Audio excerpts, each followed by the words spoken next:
Hello guys. आज हम लोग का सीटेट का पार्ट 3 क्लास है। ठीक है, तो देखिए इसके पिछले वाले वीडियो में हम लोग डेसिमल के बारे में जाने थे। ठीक है, रियल नंबर को दो भाग में बांटे थे, एक डेसिमल और एक इंटीजर नंबर। ठीक है, यानी पूर्णांक संख्या। तो उस दिन इसके पहले हम लोग डेसिमल के बारे में पढ़े थे। आज हम लोग जानेंगे इंटीजर।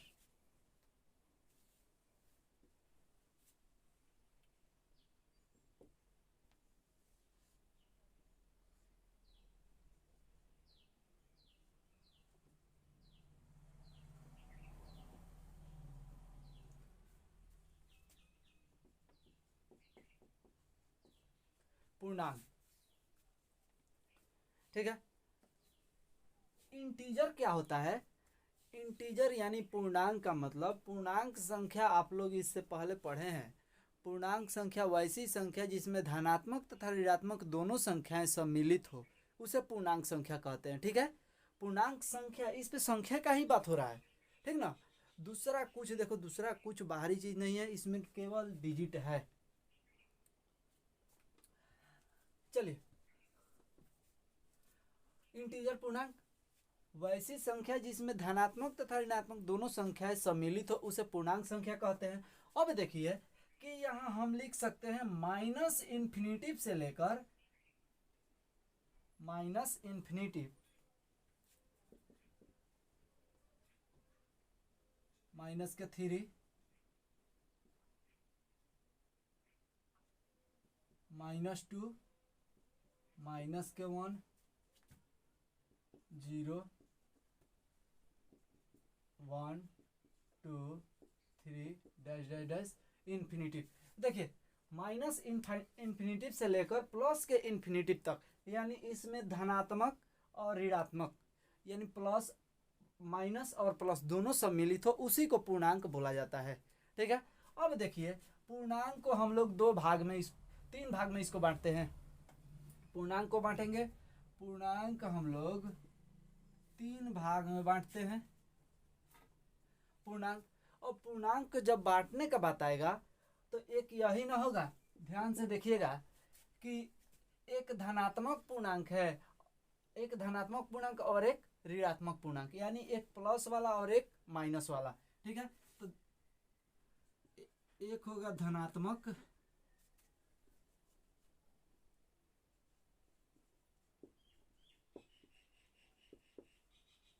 पॉजिटिव इंटीजर,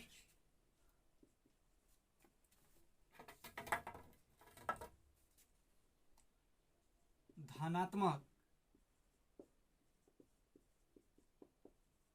पूर्णांक। ठीक है,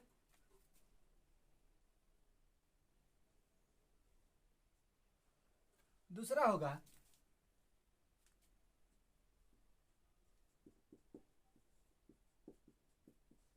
निगेटिव इंटीजर, ऋणात्मक पूर्णांक।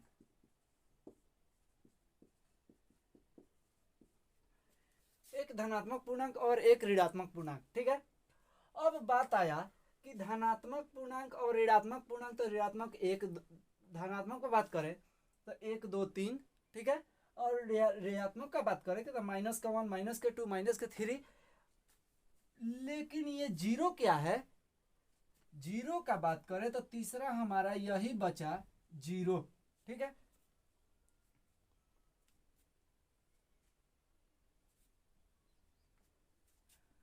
जीरो, तो जीरो को हम बोलेंगे, जीरो न तो धनात्मक है और न ही ऋणात्मक है, ये हमेशा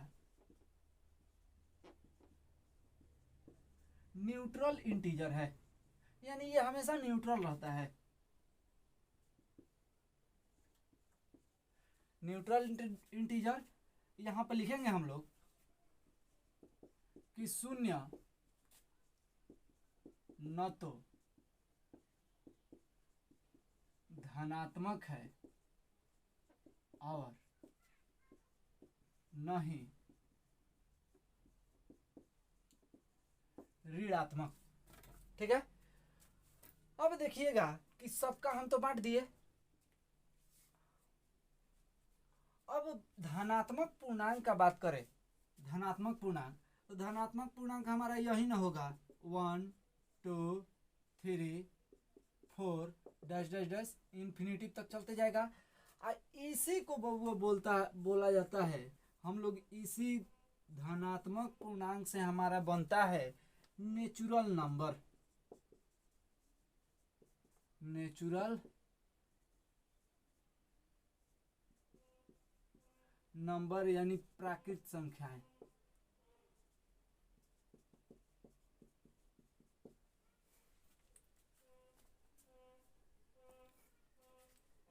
प्राकृत संख्या। ठीक है, अब देखिए जब हम ऋणात्मक का बात करें, ऋणात्मक, तो माइनस के इन्फिनिटिव, माइनस इन्फिनिटिव, माइनस के 3, माइनस के 2, माइनस 1, ये हमारा ऋणात्मक पूर्णांक हुआ।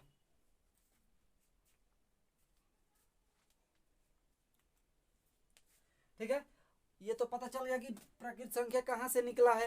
अब आएंगे हम लोग, अब हम लोग इस पॉजिटिव इंटीजर को बांटते हैं। पॉजिटिव इंटीजर को हम लोग दो भाग में बांटते हैं।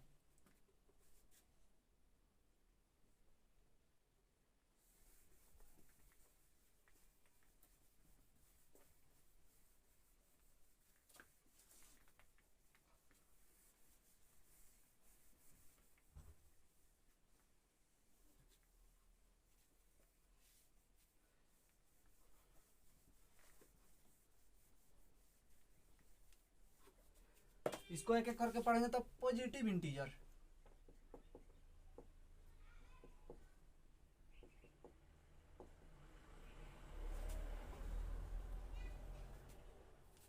धनात्मक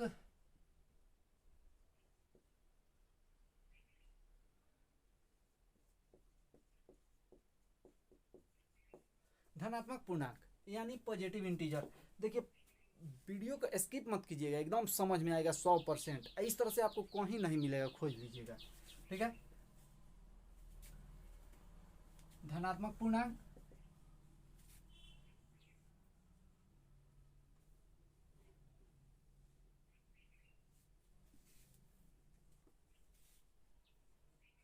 धनात्मक पूर्णांक को हम लोग बांटेंगे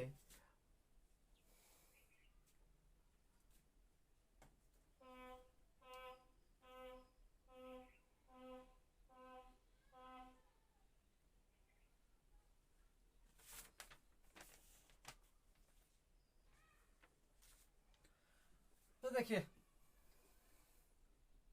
धनात्मक को जब हम लोग बांटते हैं तो इसको दो भाग में, यहाँ से निकल के आता है इवन नंबर, इवन यानी सम, सम संख्या और विषम संख्या, ऑड विषम।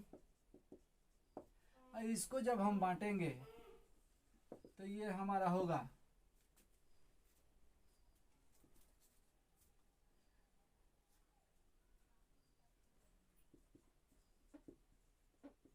प्राइम नंबर अभाज्य, यहाँ पे कंपोजिट नंबर भाज्य संख्या। ठीक है, अब हम लोग इसके बारे में जानेंगे। तो पहले आइए सम संख्या के बारे में जानते हैं। सम संख्या यानी इवन नंबर। तो सम संख्या किसे कहते हैं, सम संख्या किसे कहते हैं? तो देखिए सम संख्या उसी को ना कहते हैं डिविजिबल, डिविजिबल बाई 2, यानी वैसी संख्या जिसमें 2 से भाग लगे, पूरा पूरा भाग लगे, उसे सम संख्या कहते हैं। तो डिविजिबल बाई 2, जैसे एग्जाम्पल में हम लोग लिखेंगे तो 2 4 6 8 10 डैश डैश डैश इन्फिनिटी तक जाएगा। ठीक है,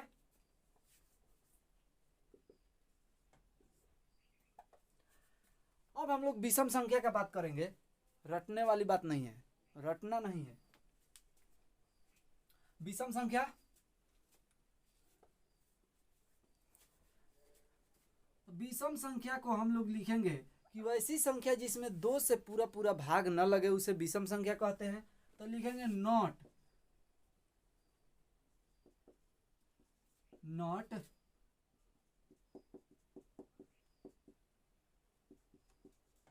नॉट डिविजिबल बाई 2।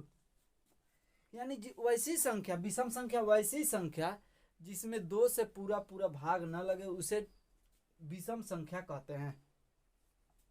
जैसे 3, 5, 7, 9, 11, 13, ये भी इंफिनिटिव तक।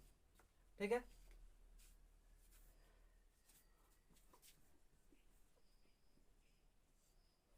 अब हम लोग का आया अभाज्य संख्या। अभाज्य संख्या, तो अभाज्य संख्या हम लोग पढ़े हैं इसके पहले, आप लोग 8 क्लास 7th क्लास में पढ़े होंगे कि वैसी संख्या, 10th में भी पढ़े होंगे, वैसी संख्या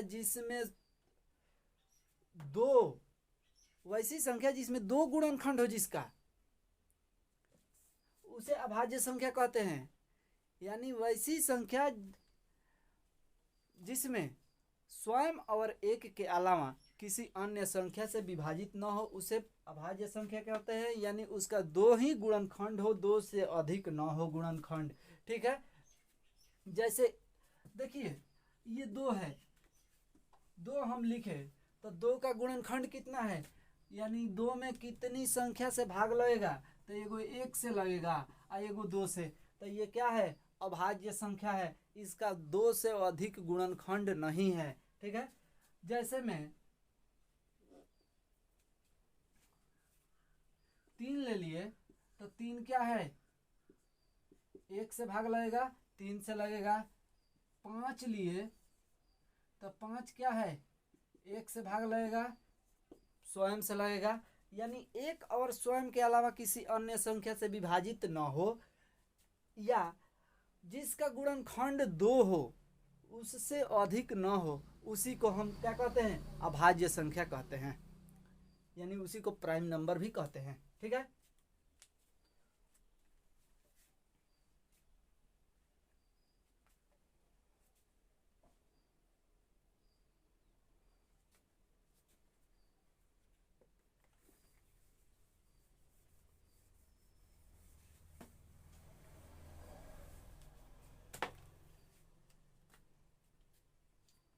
only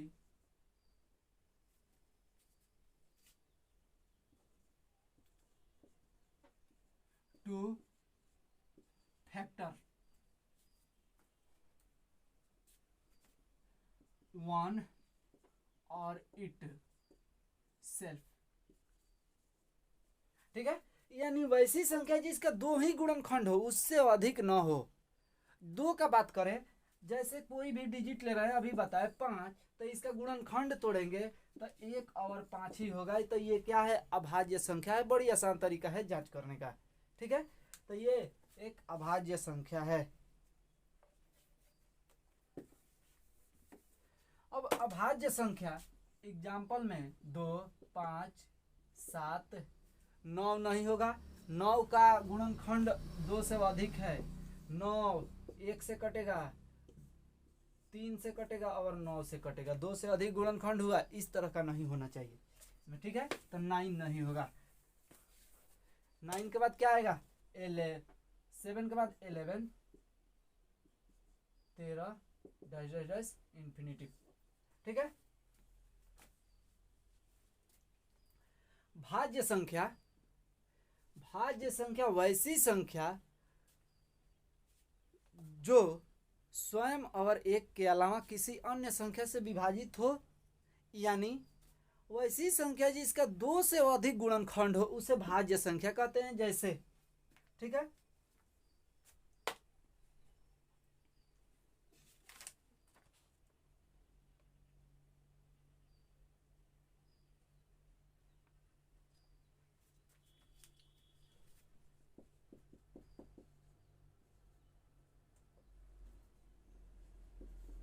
having more than 2 factor,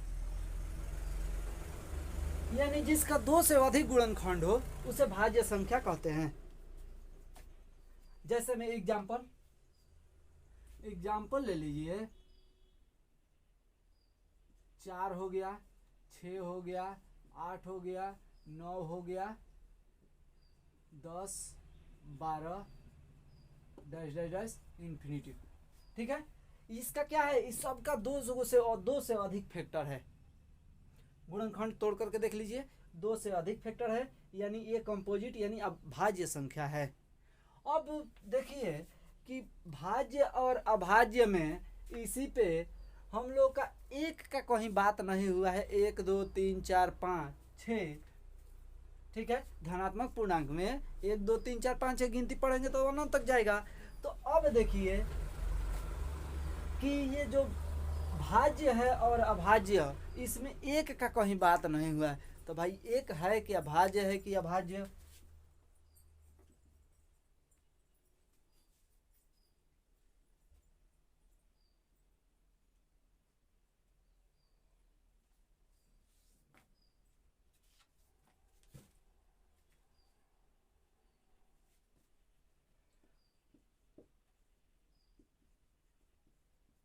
neither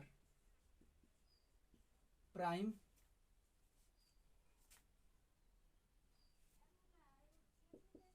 number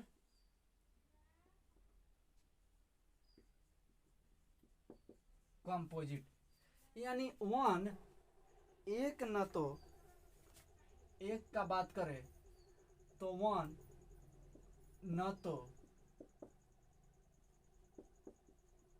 भाज्य है और न ही अभाज्य। ठीक है,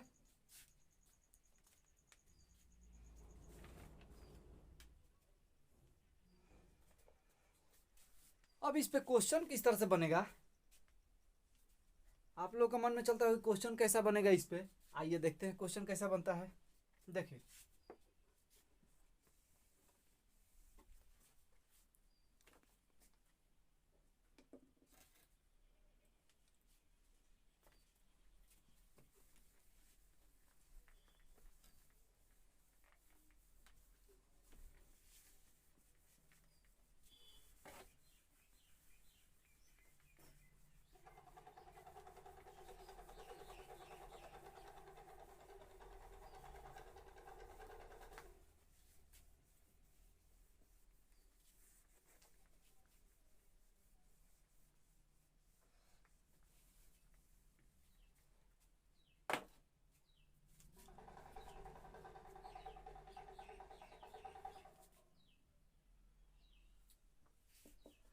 पहला देखिएगा, कंडीशन कुछ याद रखिएगा, 2 सबसे छोटी अभाज्य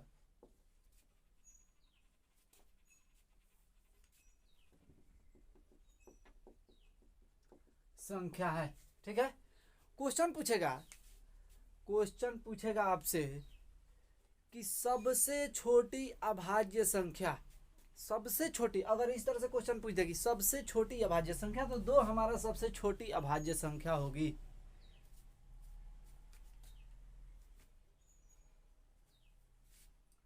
टू ओनली इवन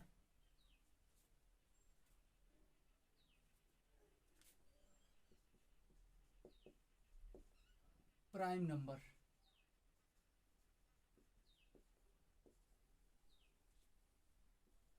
सम, यहाँ पे 2 सम संख्या भी है, ठीक है, और अभाज्य संख्या भी है। सबसे छोटी अभाज्य संख्या, सबसे छोटी सम संख्या तो 2 ही होगा।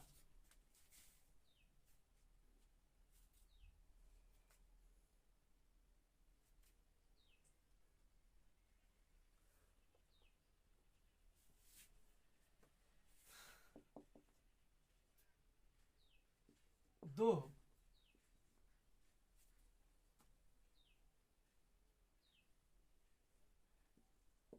केवल सम अभाज्य संख्या है। तीसरा नंबर,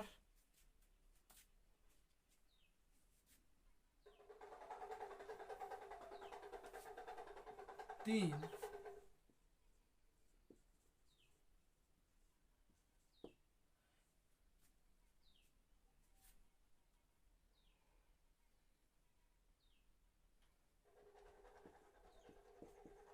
ऑड प्राइम नंबर। तीन जो है, तीन सबसे छोटा,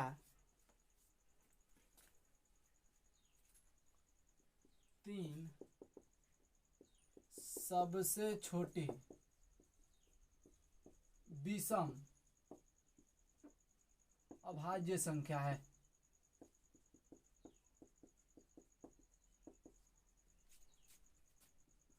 चौथा नंबर,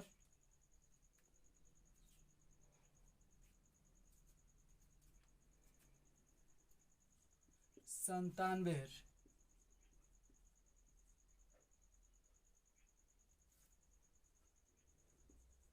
लार्जेस्ट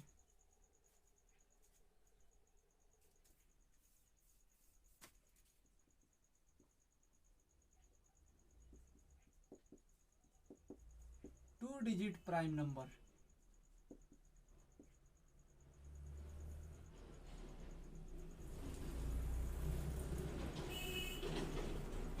संतानवे जो है largest two digit prime number. संतानवे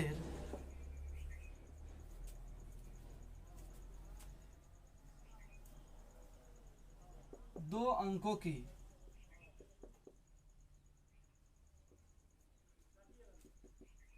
सबसे बड़ी अभाज्य संख्या है। जो संतानवे है वो दो अंकों की, यानी एक से लेकर हम 100 तक लिखें और बोले कि दो अंकों की सबसे बड़ी अभाज्य संख्या, दो अंकों की सबसे बड़ी अभाज्य संख्या, तो हमारा यही है संतानवे। ठीक है, उसके आगे कोई अभाज्य संख्या नहीं है।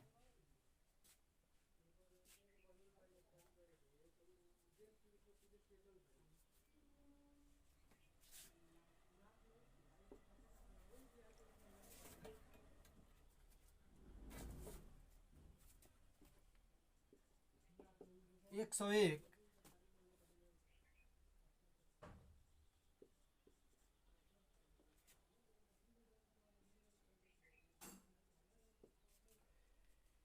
स्मॉलेस्ट थ्री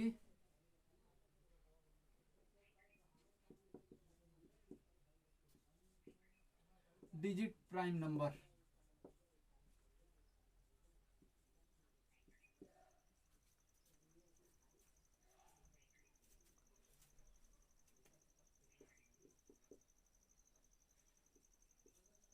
तीन अंकों की 101 तीन अंकों की सबसे छोटी अभाज्य संख्या है। ठीक है,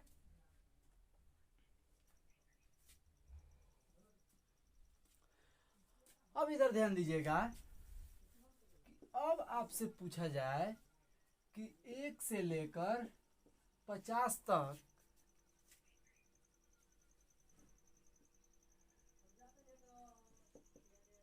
प्राइम नंबर यानी अभाज्य, 1 से लेकर 50 तक अभाज्य क्या होगा? 1 से लेकर 50 तक कितनी अभाज्य संख्याएं हैं? तो आप बोलिएगा 15। ठीक है, 50 से लेकर 100 तक अभाज्य संख्या प्राइम नंबर, तो कितना होगा? 10। अब आपसे पूछ दिया जाए कि 1 से लेकर 100 तक प्राइम नंबर यानी अभाज्य संख्या, तो आप बोलिएगा कि 1 से लेकर 50 तक 15, 50 से लेकर 100 तक 10, तो 1 से लेकर 100 तक पूछेगा तो टोटल 25 होगा, यही ना कहिएगा 25।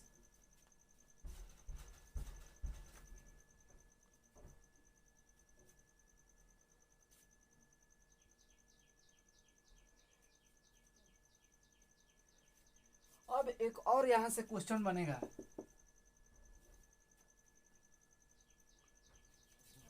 कि 1 से लेकर 100 तक, 1 से लेकर 100 के बीच में कंपोजिट नंबर,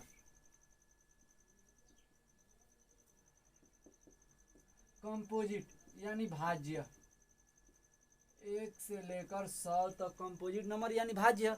तो अब अभाज्य 1 से लेकर 100 तक अभाज्य जब 25 है, तो 1 से लेकर 100 तक भाज्य संख्या कितनी है, तो आप कहिएगा कि 25। ठीक है, 25 यानी 100 में से हम 25 भाज्य संख्या घटा दे तो 75 होगा, 75 होगा ना। लेकिन 75 आंसर गलत है, क्योंकि एक हमारा एक न तो भाज्य है और न ही अभाज्य। ठीक है, तो एक का करेंगे हम यहां से माइनस कर देंगे तो हमारा बचा कितना 74, 74। तो ये हमारा आंसर हुआ। ठीक है,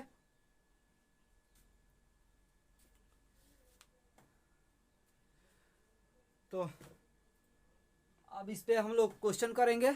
ठीक है, अगले वीडियो में। जय हिंद।